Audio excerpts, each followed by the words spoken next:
अजीत एक बहुत ही अच्छे घर का लड़का था और पेशे से एक डॉक्टर था जो कि अपनी माँ अनुराधा के साथ रहा करता था। एक दिन अजीत अपनी माँ के पास आता है और बोलता है। माँ, मुझे क्लिनिक जाने के लिए देर हो रही है। आप मेरा सामान पैक कर दोगी? सामान पैक? लेकिन क्यों बेटा, तुम कहीं बाहर जा रहे हो क्या? हाँ माँ, वो क्या है ना, मेरे एक दोस्त की शादी है और वो मुझे ना बहुत ज्यादा रिक्वेस्ट कर रहा है कि मैं आऊँ, इसलिए मैं चला ही जाता हूँ। हाँ बेटा, चले जाओ। वैसे भी अपने काम के चक्कर में ना तुम कहीं जा नहीं पाते हो। ठीक है माँ, मैं क्लिनिक जाता हूँ, आप मेरा सामान ना पैक कर देना। ठीक है बेटा, जाओ, मैं तुम्हारा सामान पैक कर दूंगी, तुम उसकी चिंता मत करो। अजीत अपने क्लिनिक के लिए निकल जाता है, जिसके बाद अनुराधा अपने घर के कामों में लग जाती है।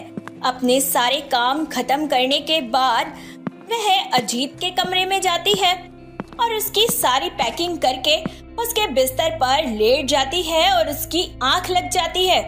कुछ देर बाद अजीत क्लिनिक से वापस आता है और अपनी माँ को सोते देखकर खुद से बोलता है।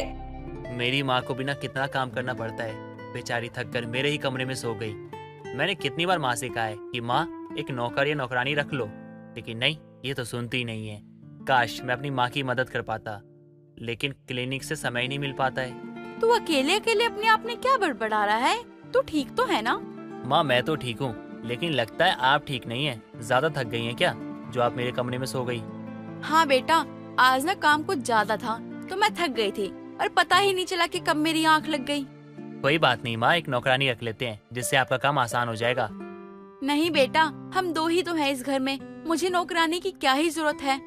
और काम में लगे रहने से मुझे अकेलापन भी महसूस नहीं होता है, वरना मुझे तेरी बहुत याद आएगी।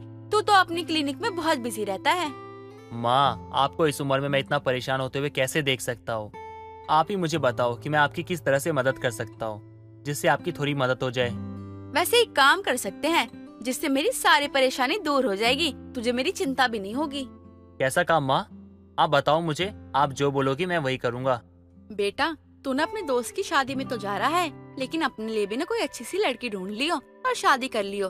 वो घर में आ जाएगी तो मेरा अकेलापन भी दूर हो जाएगा और मुझे कोई काम भी नहीं करना पड़ेगा। तुझे मेरी चिंता भी नहीं होगी और वो मेरा ख्याल भी रखेगी। माँ, आप मुझे कुछ भी करने को कह दो, मैं कर दूंगा, लेकिन शादी वादी के बारे में मत बोला करो। अरे, शादी नहीं करेगा तो क्या जिंदगी भर कुंवारा बैठेगा? माँ, मैं शादी करूंगा, लेकिन उससे करूंगा ना जो मेरे टाइप की होगी, क्योंकि आजकल की लड़कियों का कोई भरोसा नहीं होता है। घर में कदम रखती नहीं है और माँ बेटे को अलग कर देती है, और मैं आपसे अलग नहीं होना चाहता। माँ, आप तो मेरी जान हो और आपसे दूर रहकर मैं जी नहीं सकता।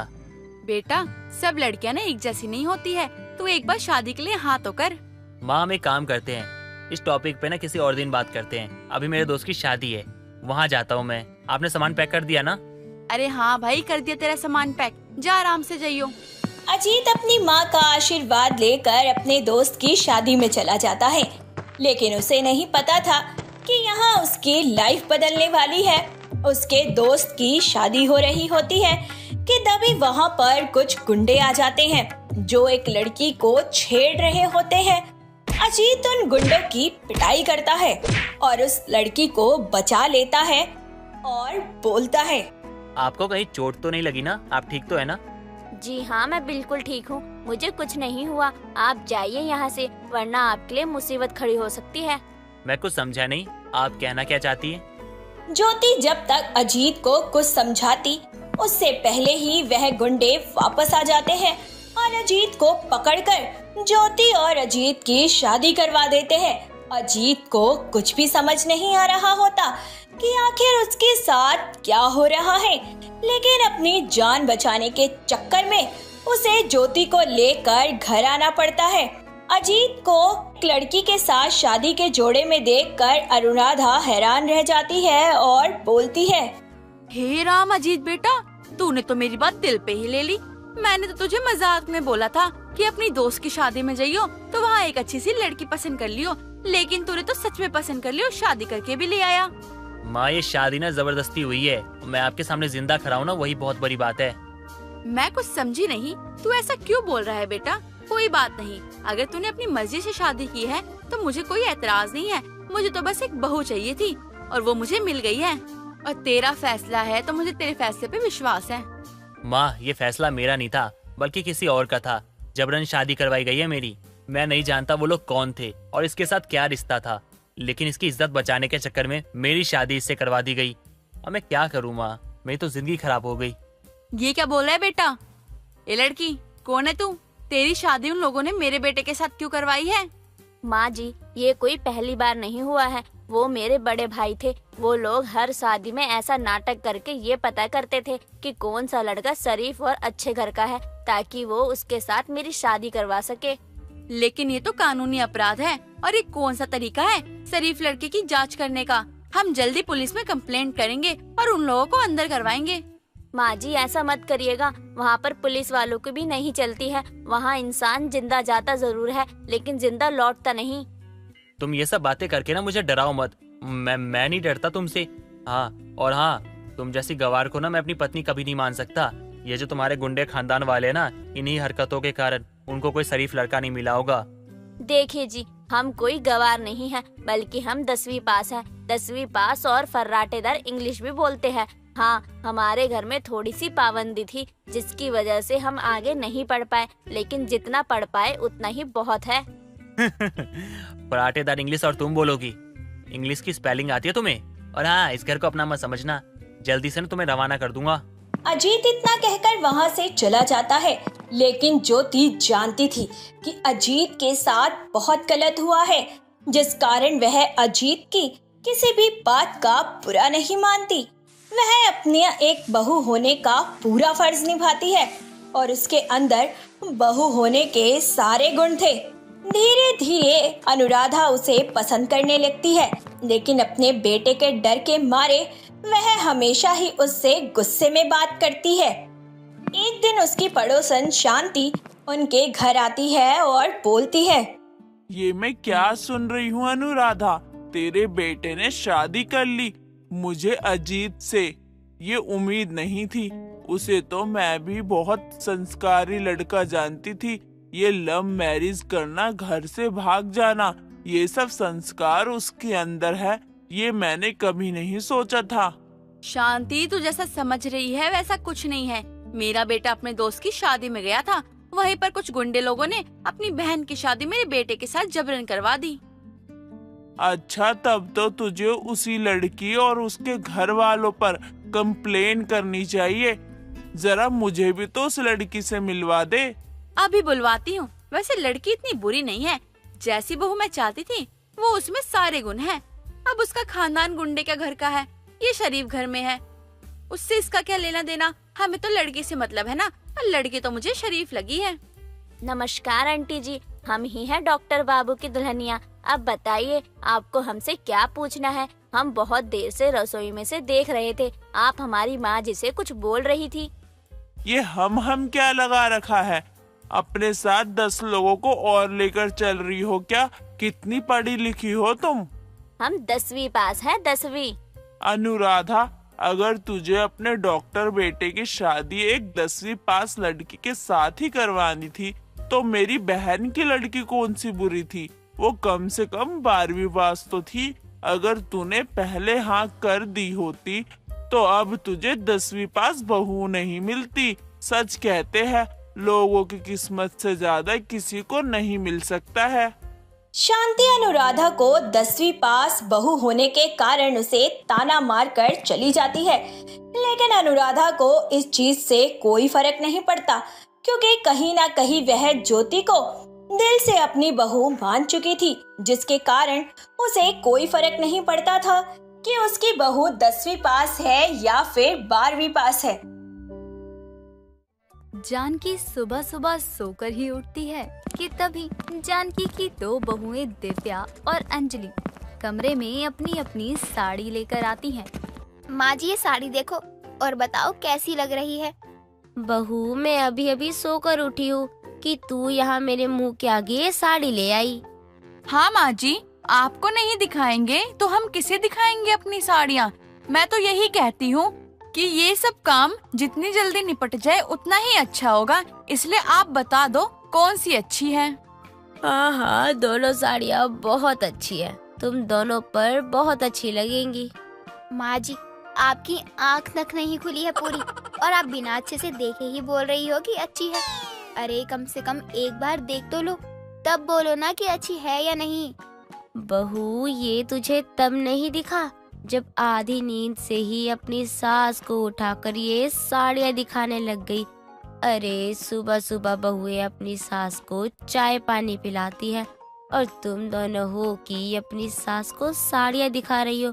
शर्मा रही है या नहीं तुम दोनों को? माँ जी, हम शर्माते हुए ही पूछ रहे हैं। माँ जी, आप बता दो ना जल्दी से कि आपको कौन सी साड़ी अच्छी लग रही है। हमें और भी बहुत सारे काम है, फिर हम वो भी करने लग जाएंगे ना। अभी तक तो मेरी शॉपिंग भी पूरी नहीं हुई है, बस ये एक साड़ी ली है। अगर माँ जी बता दे कि अच्छी लग रही है या नहीं तो मैं आगे का देखूं। माँ जी, आपने बहुत सो लिया, अब उठो और बताओ कि इसमें से कौन सी साड़ी अच्छी है। अरे तुम दोनों इतनी उतावली क्यों हो रही हो?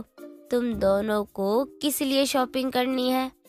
माँ जी, आप ना अब ज्यादा भी मत बनो। आपको सब पता है कि हम किस लिए शॉपिंग कर रहे हैं और क्यों इतना ज्यादा खुश हैं। अब जल्दी से बताओ हमें कि कौन सी साड़ी ज्यादा अच्छी है। ठीक है, मत बताओ। मुझे क्या, दिव्या की साड़ी ठीक है, लेकिन मुझे अंजलि की साड़ी कुछ ज्यादा खास नहीं लगी। इसमें कोई दूसरा रंग ज्यादा अच्छा लगता, ये खास नहीं लग रहा है। जानकी जैसे ही अपनी राय बताती है, तुरंत दोनों बहुएं वहाँ से अपनी अपनी साड़ियाँ लेकर चली जाती हैं। और जानकी को कुछ समझ ही नहीं आता कि आखिर हुआ क्या है। जानकी के घर में काफी ज्यादा चहल पहल थी। जानकी की पांचों बहुएं घर सजाने में लगी हुई थी। तभी जानकी अपनी पांचों बहुएं हिमांशी, शालिनी और आनंदी के पास आती है। अरे घर में साज सजावट क्यों हो रही है? कोई मुझे बताएगा कि आखिर है क्या? तुम पांचों भी काफी बदली बदली लग रही हो, कुछ हुआ है क्या? माँ जी, घर हम पांचों ने मिलकर सजाया है, कोई भी लड़ाई नहीं करी आज तो। बताओ कैसा लग रहा है? घर तो अच्छा सजाया है, लेकिन अब मुझे ये तो बता दो कि घर को सजाने के पीछे का आखिर क्या कारण है? घर में कोई मेहमान आने वाला है क्या? किसी का कोई भाई आ रहा है? सुहागन औरतों का सबसे बड़ा दिन आ रहा है और हम सब इसे खास बनाने में कोई कमी नहीं रखने वाले हैं और ना ही हम आपको जरा भी परेशान करेंगे। क्या बात है, ऐसी कौन सी हवा चल गई मेरे घर में जो पांचों विमान हर वक्त लड़ाई या झगड़ा करती रहती थी, छोटी सी बात का बतंगड़ बना देती थी, वो मिलजुल कर काम कर रही है। माँ जी, हम घर का तो सारा काम कर ही लेंगे, आप बस जो थोड़ा बहुत सामान रह रहा है वो ले आना। ठीक है, लिस्ट बना कर दे देना जो भी लाना हो, क्योंकि मुझे तो सच में समझ ही नहीं आ रहा है कि क्या कर रहे हो तुम लोग, और इसीलिए सामान भी नहीं पता कि क्या क्या चाहिए तुम्हें। ठीक है माँ जी। पांचों बहुएं सामान की लिस्ट जानकी को दे देते हैं और कुछ देर बाद जानकी जब अपनी पड़ोसन के साथ सामान लेने जाती है तो उसे करवा चौथ के बारे में पता चलता है और वो ये सब बात सुनकर बहुत ही चौंक जाती है। जानकी बिना सामान लाए ही घर आ जाती है और अब जानकी को खाली हाथ उसकी पांचों बहुएं देखती हैं, तो उन पांचों को बहुत ज्यादा गुस्सा आता है। बहुओं, ये क्या सुन रही हूँ मैं? तुम पांचों ने ये सब करवा चौथ के लिए मंगवाया था? जी माँ जी, करवा चौथ आ रहा है और ये सब हमने करवा चौथ के लिए ही तो मंगाया है। आप तो ऐसे कह रही हो जैसे आपको कुछ पता ही ना हो इस बारे में। अरे हाँ, सच में नहीं पता था, क्योंकि मुझे पता है कि हमारे घर में करवा चौथ नहीं मनाते हैं। क्या माँ जी? करवा चौथ तो हर सुहागन स्त्री मनाती है, फिर आप क्यों नहीं मना सकती हो? माँ जी, आपका जो कोई भी कारण हो, मैं आपकी इस बात से बिल्कुल सहमत नहीं हूँ। अरे करवा चौथ का व्रत तो अपने पति की लंबी आयु के लिए रखा जाता है और मैं ही अपने पति के लिए ये व्रत ना रखूं? नहीं माँ जी, ये नहीं हो सकता। मैं अंजलि की बात से पूरी सहमत हूँ। तुम लोग अगर ऐसे करोगे तो तुम पांचों को ही घर से निकाल दूंगी। मैंने कह दिया कि हमारे घर में कोई करवा चौथ नहीं मनता है तो नहीं मनता है। अगर इस बात में कोई और बहस हुई तो अच्छा नहीं होगा। माँ जी, ये तो कोई बात नहीं होती ना आप हमें पूरी बात बता रही हो और ना ही ये बता रही हो कि हम पांचों आखिर करवा चौथ का व्रत क्यों नहीं रख सकती। माँ जी, हमारा ये पहला करवा चौथ है और हम पांचों ही बहुत खुश हैं अपने करवा चौथ को लेकर।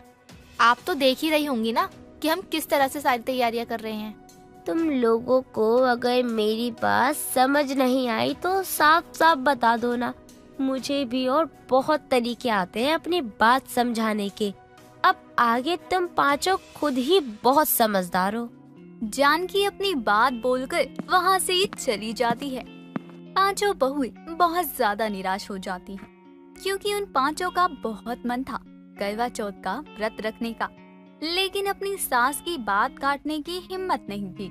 ऐसे ही 2 दिन बाद जब करवा चौथ आता है तो पांचों बहुएं सुबह 4 बजे उठती हैं और रसोई में जाकर सरगी खाने लगती हैं। माँ जी ने पता नहीं क्यों हमें करवा चौथ का व्रत रखने के लिए मना किया है, बल्कि मुझे तो यही लगता है कि करवा चौथ का व्रत रखना चाहिए। अगर माँ जी हमारे व्रत रखने से खुश हो रही होती तो आज वो हमें सरगी खिला रही होती। हाँ माँ जी, पता नहीं क्यों करवा चौथ के नाम पर इतना गुस्सा करने लग गयी। जैसे हमने करवा चौथ नहीं बल्कि क्लब जाने की बात कह दी हो। कुछ सुनने को ही राजी नहीं है। लेकिन माँ जी, इस बारे में बात करने का कोई फायदा नहीं है।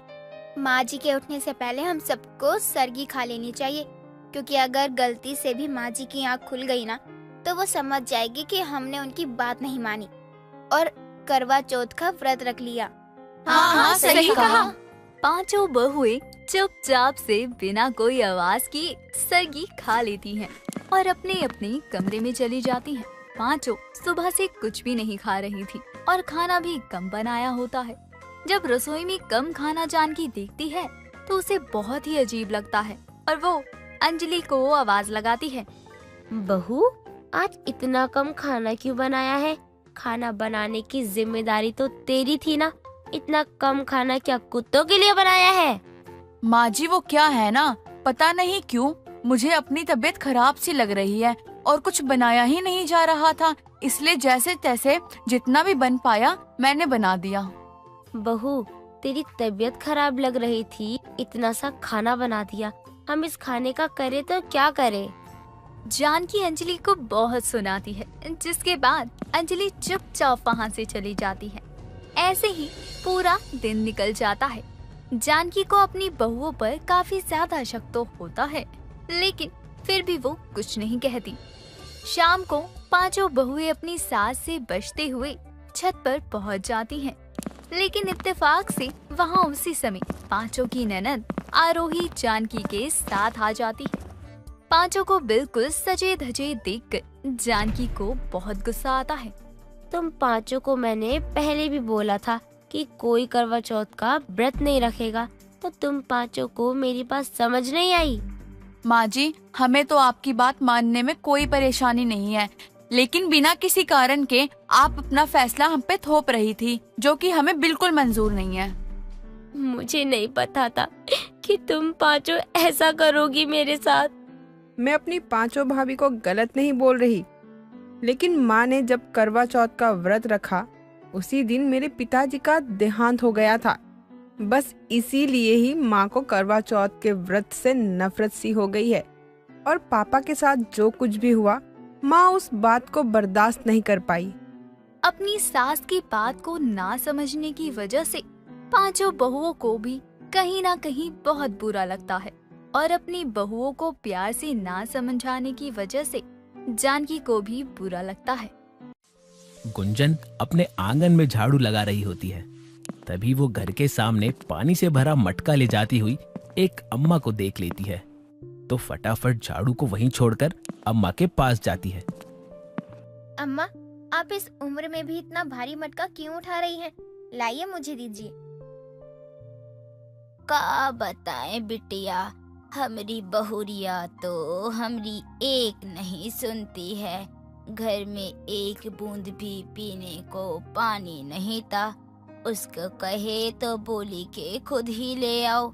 हम भी मटका उठाकर निकल गए।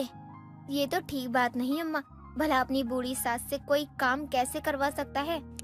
गुंजन पड़ोस में रहने वाली अम्मा की मदद करती है, तो वहीं मंदिर जाने के लिए घर से बाहर निकली बिंदु देवी का पैर झाड़ू पर पड़ जाता है। हाय दैया, दरवाजे पर झाड़ू कौन पटक कर चला गया? ये इस नासपीटे गुंजन का ही काम होगा। और ये है कहाँ? कहाँ से भटक कर आ रही है? काम चोरी करती है? निकम्मी, बोल कहाँ गई थी? माँ, वो मैं अम्मा के घर उनका मटका पहुँचाने गई थी, क्योंकि बताओ, अपने घर का काम छोड़कर दूसरों का काम करने निकल जाती है लड़की। इसीलिए तो मुझे रत्ती भर भी नहीं भाती है। इतनी बड़ी हो गई है लेकिन अकल बिल्कुल भी नहीं है। अब खड़ी खड़ी मुंह क्या देख रही है? झाड़ू उठा और सफाई कर, वरना इसी झाड़ू से आज तेरी कुटाई कर दूंगी। बिंदु गुस्से में गुंजन को धक्का मारते हुए वहाँ से निकल जाती है। बेचारी गुंजन, उसके हाथ में काफी खरोच आ जाती है और उसकी आंखों में आंसू। वो रोते हुए झाड़ू उठाकर सफाई करने लगती है। बिंदु गुंजन की सौतेली माँ थी, जिसके चलते बिंदु का गुंजन के प्रति अत्याचारी बर्ताव रहता था। बिंदु का एक बेटा भी था जिसे वो बहुत प्यार करती थी। उन दोनों के प्यार को देखकर गुंजन को हमेशा अपनी माँ की कमी सताया करती थी। एक रोज वो अपनी माँ की तस्वीर को देख रही होती है कि तभी उसके पिता उसके सर पर हाथ रखते हैं। बेटी, क्या हुआ? उदास क्यों है? कुछ नहीं पिताजी, बस माँ की बहुत याद आ रही थी। अरे क्या इस तस्वीर को पकड़कर बैठी हुई है? 7 बज गए हैं। खाना बनाने के लिए क्या कोई पड़ोसी आएगा? भाग्यवान, तुम क्यों हमेशा गुंजन से इस तरह बात करती हो? कभी प्यार से ही बात कर लिया करो। मैं तो ऐसे ही बोलती हूँ जी। और वैसे भी जिस ससुराल जाएगी वहाँ इसकी सास भी तो ऐसे ही बात करेगी, समझे आप? अब तू क्या हम दोनों की बातें सुन रही है? जा, रसोई में सौरभ को बहुत भूख लग रही है। जी माँ, मैं अभी खाना बनाती हूँ। गुंजन अपनी माँ की तस्वीर को रखकर रसोई में चली जाती है। ऐसे ही समय बीत जाता है। अब गुंजन के पिता की तबीयत भी खराब रहने लगती है। ऐसे में वो काम पर नहीं जा पाता। एक रोज गुंजन अपने पिता को दवाई दे रही होती है, तभी पड़ोसन अम्मा उनके घर आती है। कैसन हो बिंदु? सब कुशल मंगल तो है ना? क्या खा कुशल मंगल है? देखो, 1 हफ्ते से बीमार है ये, काम पर भी नहीं जा पा रहे हैं। अब इनके अलावा घर में कमाने वाला है ही कौन? अरे कैसी बात करत हो बिंदु? तुम्हारा बिटवा है ना, उसको काम करने के लिए कहो और का। अरे अम्मा, कैसी बात कर रही हो? उसकी भला कोई उम्र है कमाने की? ठीक है, वैसे हम तो यहाँ अपने छोटे बिटवा की शादी का न्योता देने आए रहे। मंगलवार के दिन सब परिवार याद से पहुँच जाना। अच्छा, अब हम चलते हैं। शादी की बात सुनकर उमेश अपनी बेटी गुंजन की ओर देखता है, क्योंकि अब गुंजन की भी शादी की उम्र हो गई थी। कुछ दिनों बाद जब वो ठीक होता है तो अपनी गुंजन के लिए रिश्ता तलाश करने लग जाता है। एक रोज रिश्ते वाले घर आते हैं। उनका ठाट बाट देखकर बिंदु उमेश को साइड में ले जाती है। इतने बड़े घर में रिश्ता करोगे अपनी लाडली का? अरे दहेज देते देते कंगाल हो जाओगे। लेकिन बेटी तो अच्छे परिवार में जाएगी ना बिंदु। बस एक बार इसका रिश्ता पक्का हो जाए भगवान की दया से। मैं ये रिश्ता होने दूंगी तब ना। अरे सारा पैसा दहेज में ये ले जाएगी तो मेरी बहू के लिए क्या बचेगा? कुछ ही देर में गुंजन चाय लेकर आती है। तभी बिंदु उसके आगे अपना पैर अड़ा देती है। गुंजन अपने आप को संभाल नहीं पाती और सारी चाय मेहमानों के ऊपर गिरा देती है। मेहमान गुस्से में उठकर वहां से बिना कुछ कहे चले जाते हैं। कुछ दिनों बाद बिंदु गुंजन के लिए गरीब घर के एक लौते बेटे का रिश्ता लाती है और सारी बातें जल्दी जल्दी पक्की करके गुंजन की उससे शादी करवा देती है। विदाई के समय जहां सभी की आंखों में आंसू थे, वहीं बिंदु मन ही मन मुस्कुरा रही थी। अब मैं सुकून से जीऊंगी। इस नासपीटी को गरीब के पल्ले बांध दिया। अब ये जिए मरे, मुझे कोई लेना देना नहीं इससे। गुंजन अपने ससुराल पहुंचती है, जो कि उसके मायके से भी बहुत छोटा था। बहू, माफ करना कि तुझे इस छोटे से घर में रहना पड़ेगा, लेकिन बहू, भगवान की दया से अगर हम केस जीत गए ना तो हमारा पुश्तैनी घर वापस मिल जाएगा। पुश्तैनी घर?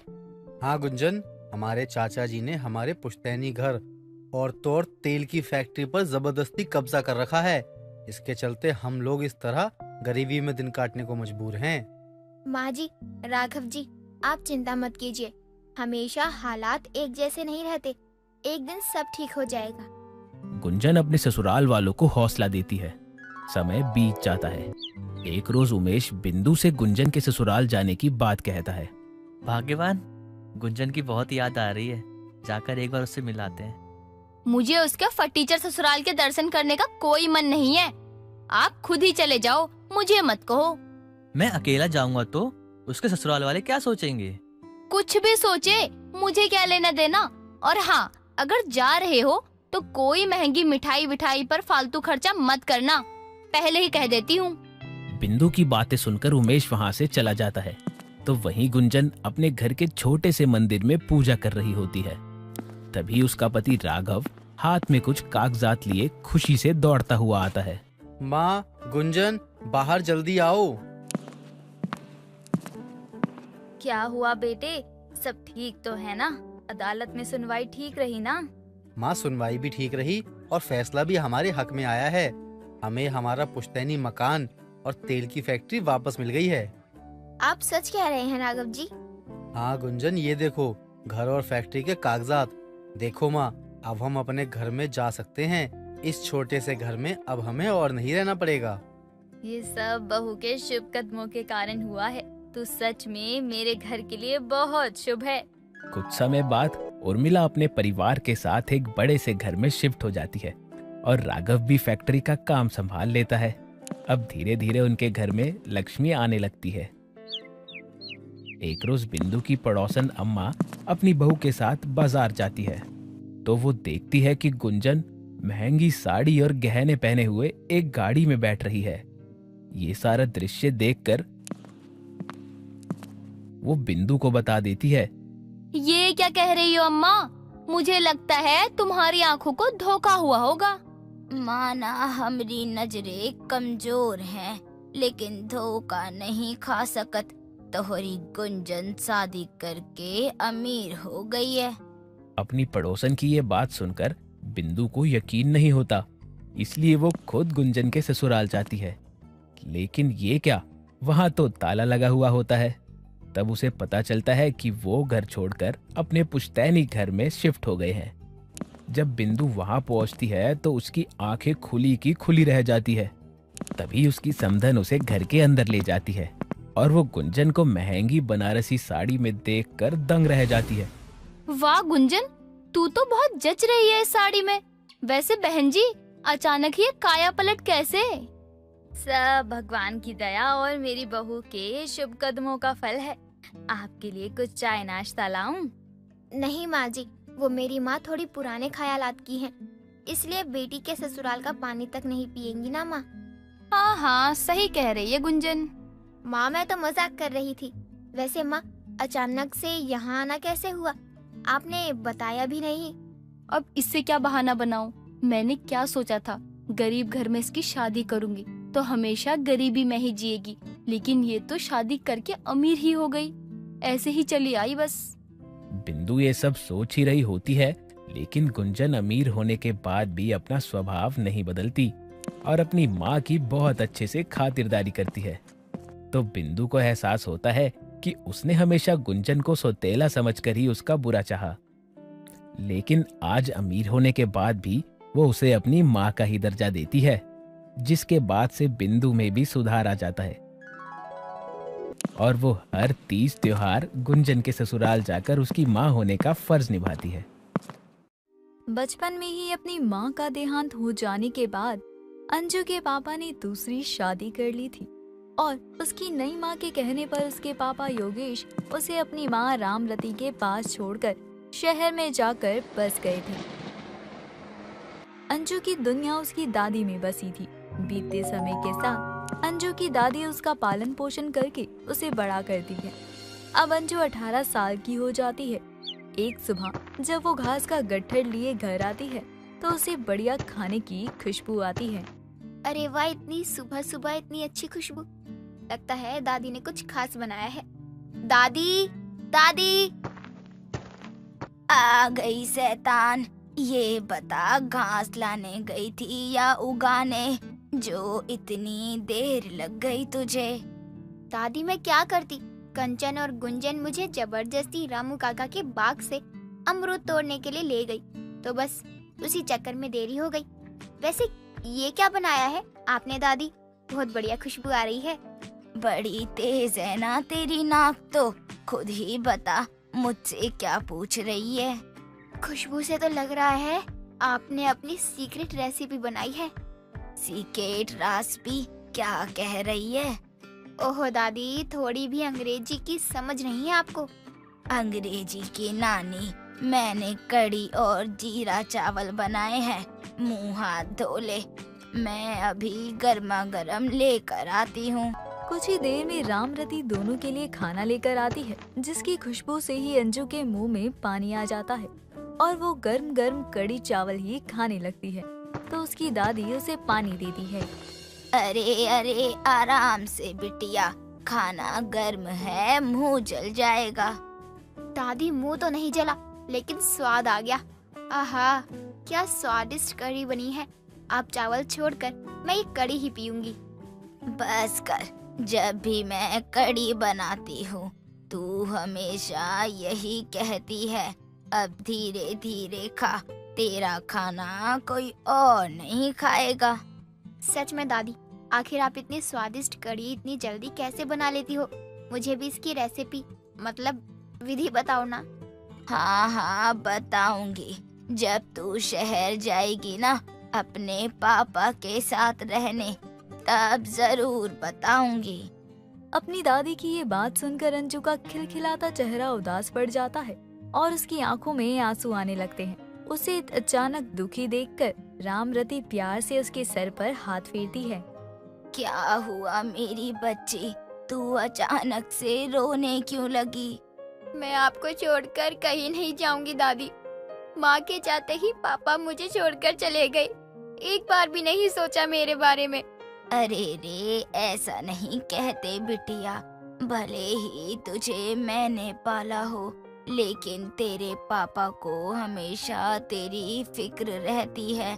समय समय वो फोन करके तेरा हाल चाल लेता रहता है। हाँ, लेकिन कभी मुझसे मिलने गाँव आने का भी नहीं सोचा। बिटिया, माँ बाप जो भी करते हैं ना, बच्चों की भलाई के लिए ही करते हैं। चल अब तू रोना बंद कर, वरना ये खाना ठंडा हो जाएगा। हाँ, आप सही कह रही हो। फालतू में रोने के चक्कर में मैं इतने स्वादिष्ट खाने को भूल ही गई। अंजू की दादी उसके आंसू पोंछती है। गांव में अंजू अपनी दादी के साथ खुश थी, तो वहीं उसका पिता योगेश भी अपनी दूसरी पत्नी और बेटे के साथ शहर में चैन की जिंदगी गुजार रहा था। समय बीतता है और बढ़ती उम्र के साथ अब रामरती की तबीयत खराब रहने लगती है। अंजू उसकी बहुत सेवा और देखभाल तो करती है, लेकिन कुछ ही दिनों बाद अचानक दिल का दौरा पड़ने से उसकी दादी का स्वर्गवास हो जाता है और अंजू के पिता योगेश उसे अपने साथ शहर ले जाते हैं। लेकिन वहाँ अंजू की सौतेली माँ उसे बिल्कुल भी पसंद नहीं करती थी। माँ, अगर आप कहें तो आज मैं खाना बनाऊं? बिल्कुल नहीं, खबरदार जो रसोई के सामान को हाथ भी लगाया तो। गांव से आई है, वहाँ का कच्चा पक्का खाना मेरी रसोई में बनाने की जरूरत नहीं है, समझी? माँ, दादी ने मुझे खाना बनाना अच्छे से सिखाया है, आप चिंता मत करो। एक बार मेरे हाथ का बना खाना खा लोगी ना, तो अपने हाथ का खाना भी पसंद नहीं आएगा आपको। क्या बोला तूने? अपने आप को क्या बड़ा रसोइया समझ रखा है जो ये सब बकवास कर रही है? एक तो बोझ बनकर हमारे सर पर बैठ गई है, ऊपर से अपनी तारीफें कर रही है। निकल यहाँ से, वरना गरम करछी से हाथ जला दूंगी। अंजू की सौतेली माँ उसे धक्के मारकर रसोई से बाहर निकाल देती है। अंजू रोते हुए अपने कमरे में जाती है। शाम को योगेश उसके लिए मिठाई लेकर आता है और बड़े ही प्यार से उसे खिलाने लगता है। तभी रजनी आकर मिठाई का डब्बा छीन लेती है। अच्छा, तो दोनों बाप बेटी अकेले अकेले मिठाई ठूस रहे हैं। तुम भूल गए हो तो तुम्हें याद दिला दूं कि तुम्हारा एक बेटा और पत्नी भी है। रजनी, तुम चिल्ला क्यों रही हो? मैं तो बस अंजू के लिए मिठाई लेकर आया था। देखो जी, ज्यादा लाड प्यार दिखाने की जरूरत नहीं है इस लड़की पर, वरना मैं अपने बेटे को लेकर चली जाऊंगी। हाँ दादी, आप क्यों मुझे अकेला छोड़कर चली गई? मुझे यहाँ कोई प्यार नहीं करता, किसी को मेरी चिंता नहीं है। अंजू अपनों के बीच रहते हुए भी पराया महसूस करती। उसकी सौतेली माँ उसे घर की नौकरानी समझती, पड़ोसियों के सामने भी उसके साथ बुरा व्यवहार करती। योगेश से उसकी ये हालत देखी नहीं जाती, इसलिए वो एक अच्छे घर के लड़के को देखकर उसका रिश्ता तय कर देता है। लेकिन ये बात उसकी सौतेली माँ को बिल्कुल भी रास नहीं आती। भला मैं क्यों इसकी शादी में खर्च करूं? मुझे इससे कहीं तो ठिकाने लगाना होगा ताकि इसका बोझ इस घर से हटे, जिसके बाद मैं सुकून से रहूं।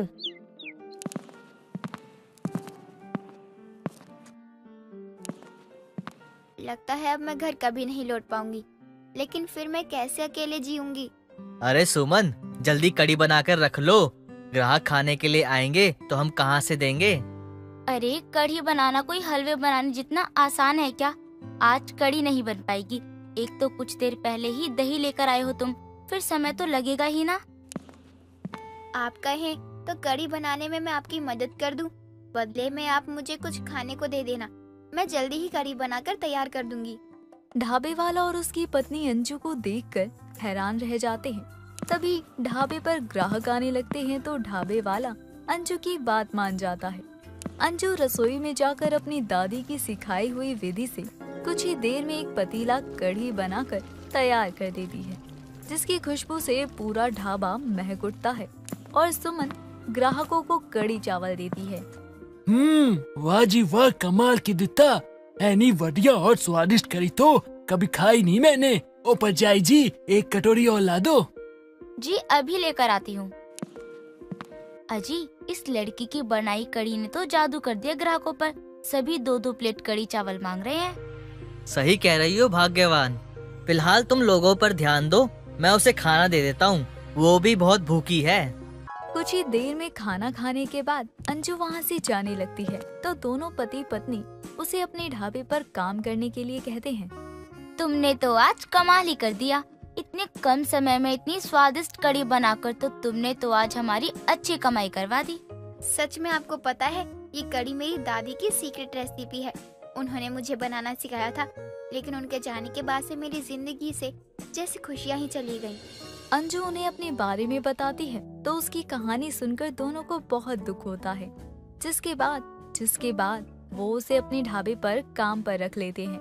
दूसरी तरफ अंजू के अचानक गायब होने पर रजनी योगेश को अंजू की शादी न करने के चलते भाग जाने की झूठी बात कह देती है और उसे अपनी कसम देकर अंजू को ढूंढने से मना करती है।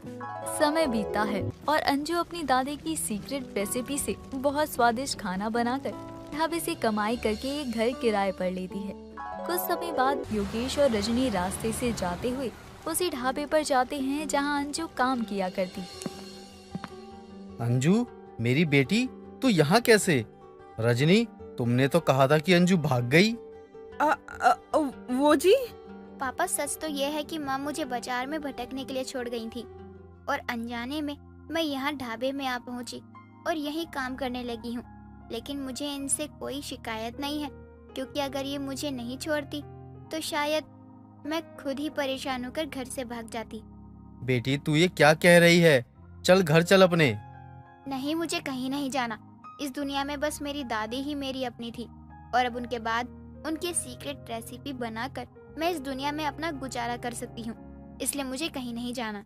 इतना सब हो जाने के बाद अंजू ने खुद को समझा लिया था और वो अकेले रहना सीख गई थी, जिसके बाद उसके पिता निराश होकर लौट जाते हैं और अंजू उसी ढाबे पर काम करती है। अमन का दिल अपनी साली महिमा पर तो था, लेकिन क्या किया जा सकता है, साली का दिल तो कहीं और ही लगा हुआ था, क्योंकि अब किसी की मलाइका जैसी साली हो तो अपनी सीधी साधी पत्नी पर किसी का दिल क्यों ही आएगा। एक रोज अमन अपनी पत्नी रूही से कहता है, अरे रूही, अब मेरी तो किस्मत ही भूंडी है। अरे देखे तेरी छोटी बहन के लगती है। अरे मलाइका भी कुछ ना है इसके आगे। जो काश मेरी शादी महिमा से हो जाती ना, कसूता मजा आ जाता। ये सुनते ही रूही अमन को चप्पल फेंक कर मारते हुए कहती है, अपनी शक्ल देखी है कभी? वो तो मैं थी जिसने माँ की खातिर एक बार में हाँ कह दिया शादी के लिए, वरना मंडप में आखिरी फेरों तक महिमा कह रही थी कि दीदी मत करो ना इस अक्षय खन्ना से शादी। रे क्यों ना, मेरी शक्ल चाहे कितनी भी बुरी क्यों ना हो, रे मैंने तने कभी मारा पिटा तो ना, रे इतने प्यार से रखता हूँ तने। और एक तेरी बहन है रे जिसने मेरे छोटे भाई रोहन को फांस लिया, रे 10 साल बड्डी है मेरे भाई ते। तो क्यों लट्टू हुआ फिरता था महिमा के आगे पीछे? अभी भी देख लो, बिना शादी के मेरी बहन के साथ रहता है। रे तुम्हारी बहन कौन सी दूध की दुल्ली है रे, उसने भी तो अपने 15 साल के बालक और पति को छोड़ के 10 साल छोटे लड़की के साथ शादी के बिना ही रहना पसंद कर लिया भाई। रूही की छोटी बहन बेहद सुंदर थी, जो रूही से 1 साल ही छोटी थी। महिमा की उम्र 35 साल थी, लेकिन महिमा ने अपने जीजा अमन के छोटे भाई रोहन के साथ लिव इन में रहने का फैसला किया था। उनकी ये बातें सुनकर रूही की सास उर्मी रूही को ताने मारते हुए कहती है, तुम दोनों यहाँ लड़ते रहो, वहाँ मेरा नालायक बेटा उस बूढ़ी के साथ गुलछर्रे उड़ा रहा है। दोनों मनाली गए हैं, कल ही आएंगे। माँ जी, गलती तो आपके बेटे रोहन की भी है। क्या दिखा था उसे मेरी बहन में, जो उसके पति से ही उसका तलाक करवाकर घर ले आया। अरे तुम तो ना ही बोलो ना, बढ़िया है। तुम्हारी बहन अच्छी होती तो शायद वो अपने बालक और पति का घर बार छोड़कर अरे यहाँ ना आती। महिमा अपनी जिंदगी में खुश थी। अब मलाइका की दीवानी महिमा अपना हनीमून मनाकर अगली रोज सुबह घर आती है और उर्मी के पैर छूते हुए उर्मी से कहती है, माँ जी कैसी हैं आप, सब बढ़िया है ना? खबरदार जो तूने मेरे पैर छुए तो। तू मेरी बहू नहीं, मेरी एक ही बहू है रूही। अरे आ गई आप साली जी, और कैसा रहा आपका हनीमून? पूछ क्यों रहे हो, तुम भी चले जाते। कल तक तो महिमा के लिए जहर उगल रहे थे और अभी देखते ही बदल गए। दीदी छोड़ो ना, जीजू की बातों का मैं बुरा नहीं मानती, जीजू तो है ही नोटी। हाय, मुझे नोटी कह दिया महिमा ने। अरे मेरी तो धड़कन कतई तेज होने लगी। ये देखकर रोहन अपने बड़े भाई अमन को धीरे से कहता है, भैया ये आपकी साली थी, अब आप महिमा के जेठ हैं, तो थोड़ी शर्म कर लीजिए। अरे मैं क्या शर्म करूँ, तू कर। अपने से 10 साल बड़ी औरत से चक्कर चलाने लग रहा है, बेशरम कहीं का। और मैं बताऊं भाभी को कि आप भी तो अपने से 5 साल छोटी काम वाली के साथ चक्कर में थे। तो भाई ना है मेरा, अब मेरी शाली है महिमा, मुझसे मजाक न करूंगा तो किससे करूंगा भाई। हाँ तो कर लीजिए, लेकिन लिमिट में। अब जैसे ही रोहन और महिमा अपनी कमरे में जाते हैं, उसके बाद अमन खुद से कहता है, रे बढ़ाया मुझे बताने वाला, रे लिमिट में रहा कर। खुद की लिमिट का पता होता ना तो ये 10 साल बड़ी औरत के साथ चक्कर ना चलाता। और ये मेरी साड़ी है, मुझे ही मजाक करने से रोकेगा ही तू। उर्मी अपने बेटे रोहन की इस हरकत से बहुत परेशान थी। वो शादीशुदा 15 साल के बच्चे की माँ की उम्र की औरत के साथ चक्कर चला रहा था, लेकिन वो कुछ कर भी नहीं सकती थी। थोड़ी देर बाद शाम के समय उर्मी के घर विमला आती है और वो उर्मी से कहती है, और उर्मी, काफी दिनों बाद आई हूँ तुझसे मिलने, घर पर कोई है नहीं क्या? सब बाहर गए हुए हैं फिल्म देखने के लिए। तू भी चली आती, तू क्यों अकेले घर में बैठी हुई है? इस उम्र में ये सब शोभा नहीं देता। वैसे ही मेरे नालायक बेटे ने मेरी बहुत बदनामी करवा दी है। ये तो है। अब ये दुख दर्द तो तू ही जानती होगी कि कैसे तू अपने छोटे बेटे की 35 साल की औरत को, वो भी बिना शादी के, घर में रख रही है। तेरे इसी तानों को सुनकर मेरा बीपी हाई हो जाता है। तू मेरे दबे हुए दुखों का दर्द जो बनकर आती है, अब तो तू मुझे और भी जहर लगने लगी है। ऐसे ही दोनों बातें करती रहती हैं। अब अगले दिन महिमा अपने पति रोहन के साथ मार्केट जा रही थी। तभी एक औरत महिमा को देखकर ताने मारते हुए कहती है, देखो जरा आजकल की औरतों को, बूढ़ी घोड़ी लाल लगाम, ना जाने कैसा जमाना आ गया है। औरतें अपने से छोटे मर्दों को फंसा रही हैं और बिना शादी उनके साथ रह रही हैं। ये सुनकर रोहन तो कुछ नहीं बोलता, लेकिन महिमा उस औरत से लड़ पड़ती है और उस औरत को कहती है, बूढ़ी किसे बोली? तेरी 20 साल की बेटी से भी ज्यादा जवान दिखती हूँ मैं, समझी? इसके लिए मेहनत लगती है। 35 साल की हूँ, मगर कोई कह सकता है कि मेरी इतनी उम्र है? बूढ़ी बोली, चल चल अपना काम कर, मुझसे क्या जुबान लड़ाती है? तू जैसी से तो मैं मुंह भी ना लगूं। ना जाने उर्मी के बेटे को इसमें क्या ही दिखा जो अपने उम्र के बच्चे की माँ को घर ले आया। इस बात पर खूब बहस होती है और जब महिमा घर आती है तो ऐसे में रूही महिमा को देखकर कहती है, क्या हुआ महिमा, इतने गुस्से में क्यों है? किसी ने कुछ कहा क्या? एक बदतमीज औरत मिल गई थी, मुझे कहने लगी बूढ़ी घोड़ी लाल लगाम। क्या कर सकते हैं, आखिर सच तो कड़वा ही होता है ना। अरे साली जी, आपकी पतली कमर देखकर उसे जलन होने लगी होगी। अरे कोई बात ना, होते हैं कुछ लोग ऐसे। अरे मन ने कभी कहा आपको कि आप बुढ़ी होने लग रही हो? नहीं ना। अरे आपको देख के तो मलाइका की याद आ जाए मेरे को। हाँ क्यों नहीं, और मुझे देखकर तो इसे बस नींद ही आती है। तुम कमरे में चलो, बताती हूँ तुम्हें। जीजू एक आप ही हो जो मुझे समझते हो, बाकी किसी को नहीं पड़ी है मेरी। ये देखकर जैसे ही अमन महिमा की तरफ दिलासा देने के लिए बढ़ता है, वैसे ही रूही अमन का पीछे से कॉलर पकड़कर खींचते हुए उसे अपने कमरे में ले जाती है। और ये देखकर उर्मी खुद से कहती है, इसका भी दिमाग कंट्रोल में नहीं है। इस औरत को देखकर इसको भी 2-4 फटके खाने जरूरी ही हैं। अगली सुबह अब जैसे ही उर्मी अपने घर का गेट खोलती है, वो देखती है कि उसके घर के बाहर बहुत भीड़ लगी है। और वो ये देखकर सामने खड़ी विमला से कहती है, विमला क्या हुआ? मेरे घर की तरफ इस तरह से भीड़ क्यों लगी हुई है, वो भी सुबह सुबह? आजा उर्मी, तू खुद ही देख ले अपनी बहू की पिक्चर। अब जैसे ही उर्मी ये देखने के लिए बाहर आकर अपनी बालकनी की तरफ जाती है, वो हैरान रह जाती है क्योंकि वहाँ उसकी बहू ने शॉर्ट नाइट सूट पहना हुआ था और अंगड़ाई लेते हुए वो गाना गा रही थी। अंगड़ाइयाँ लेती हूँ मैं जब जोर जोर से, ऊ आह की आवाज है आती हर ओर से, मैं तो चलूं इस कदर के मच जाए ये गदर, होश वाले भी मदहोश आए रे नजर। ये देखते ही उर्मी का दिमाग गर्म हो जाता है और वो तभी जोर से चिल्लाते हुए सभी से कहती है, कम बख्तो, निकलो यहाँ से। यहाँ कोई फिल्म लगी है जो ऐसे आग गड़ाए देख रहे हो सारे के सारे? और तू बिकनी क्वीन अंदर को होले। उसे क्या बोल रही है? उधर देख उस बुढ़े को। जब से तेरी ये नाजायज बहू तेरे घर में आई है, तब से तो बुढ़े को भी जवानी चढ़ गई है। देख कैसे चला भी नहीं जा रहा है, लेकिन तब भी उछल रहा है बुढ़ा। क्या करूँ विमला मैं इस औरत का? मुझे कुछ समझ नहीं आ रहा। इसकी फिक्र नहीं मुझे। मोहल्ले के सभी लड़के और औरत इसकी वजह से बर्बाद हो रहे हैं। सही कह रही है तू उर्मी। एक तेरी बहू है जिसकी जवानी नहीं जाती, और इन बुढ़े को तेरी बहू को देखकर जवानी आ जाती है। तो ये थी मलाइका जैसी अमन की साली, जिसने न सिर्फ अमन को अपने हुस्न से मदहोश कर रखा था, बल्कि मोहल्ले के सभी लड़के बूढ़े भी महिमा के दीवाने थे। अब ऐसा हो भी क्यों ना, मलाइका का असर तो महिमा पर साफ नजर जो आता था। दोस्तों, अगर आपको ये कहानी पसंद आई तो इसे लाइक करें, शेयर करें और कमेंट करके बताएं कि कहानी में आपको सबसे अच्छा क्या लगा।